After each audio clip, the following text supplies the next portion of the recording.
Vagabundo fue a la graduación de su hijo millonario, sin imaginar lo que le pasaría minutos más tarde. Carlos tenía 16 años y hacía más de 5 que no sabía lo que era tener un hogar. A los 11 años se había ido de la casa de sus padres, cansado del constante maltrato al que había sido sometido sin ninguna razón, solo porque a sus padres se le antojaba golpearlo. A pesar de tantas heridas que le habían causado, tanto físicas como emocionales, Carlos no los odiaba. Pero sabía que, si quería sobrevivir, no podía pasar un día más bajo aquel techo. Por supuesto, las cosas no fueron para nada fáciles, pero nunca los había sido para él. Pronto aprendió a sobrevivir en la calle, robando de vez en cuando en los supermercados para comer y pidiendo limosna. Pues aunque más de una vez se le presentó la oportunidad de unirse a una banda de asaltadores, él nunca lo aceptó. Robaba comida sin que nadie se diera cuenta y le resultaba inimaginable atacar a nadie para quitarle sus pertenencias. Pero aunque andaba con buenas intenciones, era inevitable que la gente le temiera o se sintiera intimidada acerca de él. Fue a los 16 años entonces que conoció a Miriam y él, que no sabía nada del amor pues ni siquiera lo había conocido en casa, se enamoró perdidamente de ella. Y un par de meses después, Miriam resultó embarazada.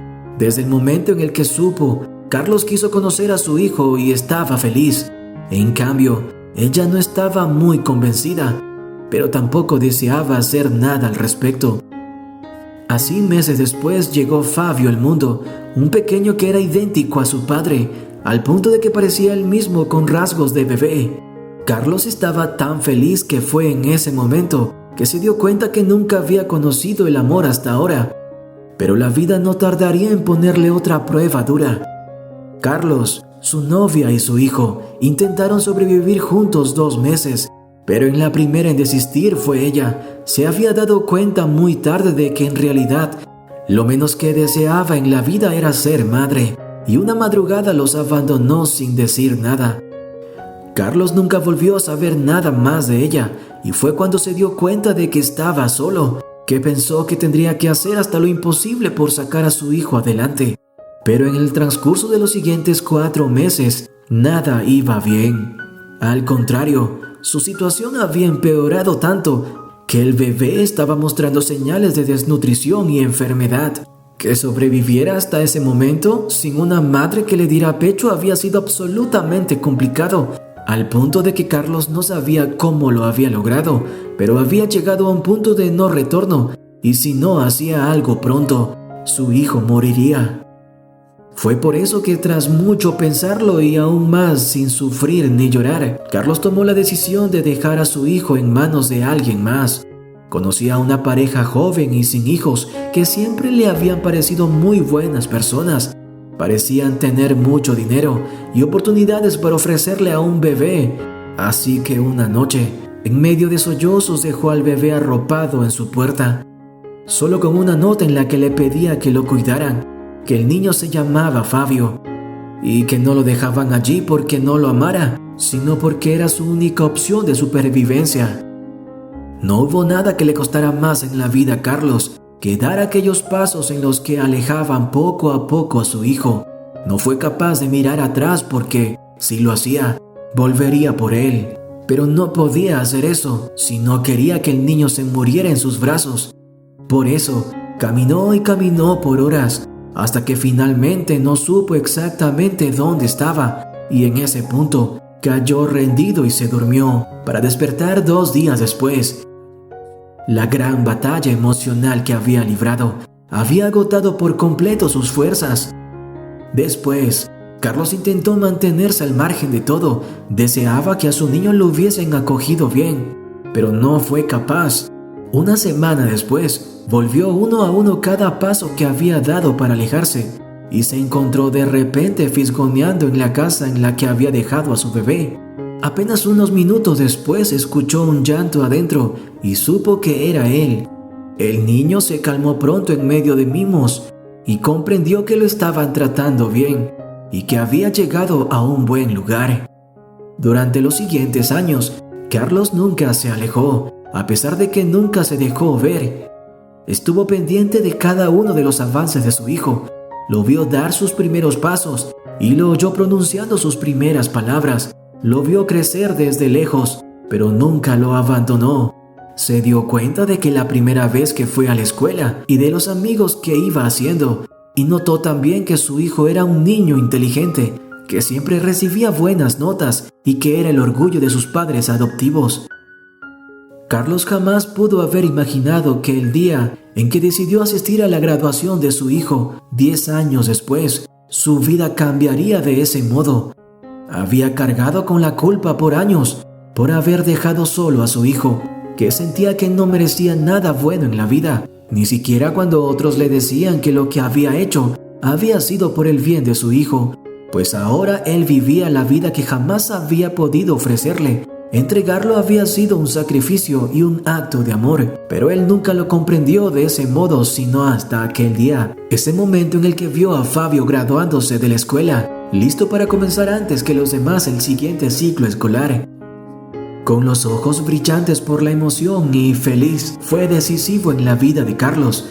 Finalmente había comprendido que a pesar de todo el dolor que había sentido, su sacrificio había sido valiente para la vida de su hijo, y por primera vez en muchos años se sintió en paz. Al terminar la ceremonia, una pareja se le acercó. Eran los padres adoptivos de Carlos. Él estaba a punto de irse porque presentía que le dirían que se alejara del niño, pero eso no fue lo que pasó. Le confesaron que el parecido de ambos era indiscutible y por eso lo habían reconocido, que llevaban años buscándolo, porque desde el comienzo habían querido que él estuviera en contacto con su hijo. Al adoptar a Fabio, su intención no había sido de alejarlo de sus progenitores, pero se les había hecho imposible encontrarlo. La única pista que tenían era que el padre era vagabundo, muy parecido al niño, y que viajaba solo pues la madre del niño nunca lo había querido, y por eso había sido tan difícil encontrarlo. Fue entonces que Carlos les confesó que en realidad él nunca se había alejado, que año tras año había estado pendiente de que su hijo estuviera bien, pero siempre se había guardado de no dejarse ver, hasta ahora, que la emoción le había ganado y le había sido inevitable quedarse mientras que el niño recibía su diploma y las felicitaciones por su excelente desempeño. Se sentía orgulloso, y así el niño no lo conociera nunca, planeaba pasar el resto de su vida pendiente de él. Pero los padres adoptivos de Fabio se encargaron de borrar de inmediato todos esos temores. Lo habían buscado todos esos años con la intención de que lo conociera, y no pensaban interponerse. Y así, esa misma tarde, los 4 compartieron un helado juntos. Carlos estaba ansioso, porque quizás su hijo lo despreciaría por su presencia, pero pronto se dio cuenta de que lo estaban criando tan bien, que no solo fue respetuoso, sino también muy amable, e incluso le dijo «Padre», un sueño que Carlos creyó que jamás se realizaría. Después de aquel primer encuentro, siguieron varios. Los padres de Fabio lo ayudaron a conseguir un empleo, y con el tiempo, Carlos pudo dejar de estar en las calles y vivir en su propio apartamento que, aunque pequeño, lo llenaba de alegría porque era la primera vez que tenía un techo fijo desde que era un niño. Carlos sabía que su hijo estaba viviendo la vida que se merecía y por eso, aunque lo deseara y ya contara con las condiciones para vivir con él, nunca intentó quitárselo a sus padres adoptivos. Los 4 tenían en realidad una linda relación y Fabio era feliz teniendo 2 padres y una madre. Y así continuó siendo. Finalmente, todo había mejorado. Carlos estaba cerca de su hijo, hablaban con mucha frecuencia. Él ya no tenía que mendigar en las calles, ni cargar con la culpa por haber dejado a su hijo. Todo había resultado de la mejor manera, porque a pesar de todas las dificultades que había pasado y de las decisiones difíciles que había tenido que tomar, sus acciones siempre habían estado orientadas por un profundo amor, que finalmente habían sido recompensados. Si te gustó esta historia, dale like, compártela con tus amigos y familiares y no olvides suscribirte al canal. Yo soy Max y nos vemos en la próxima historia.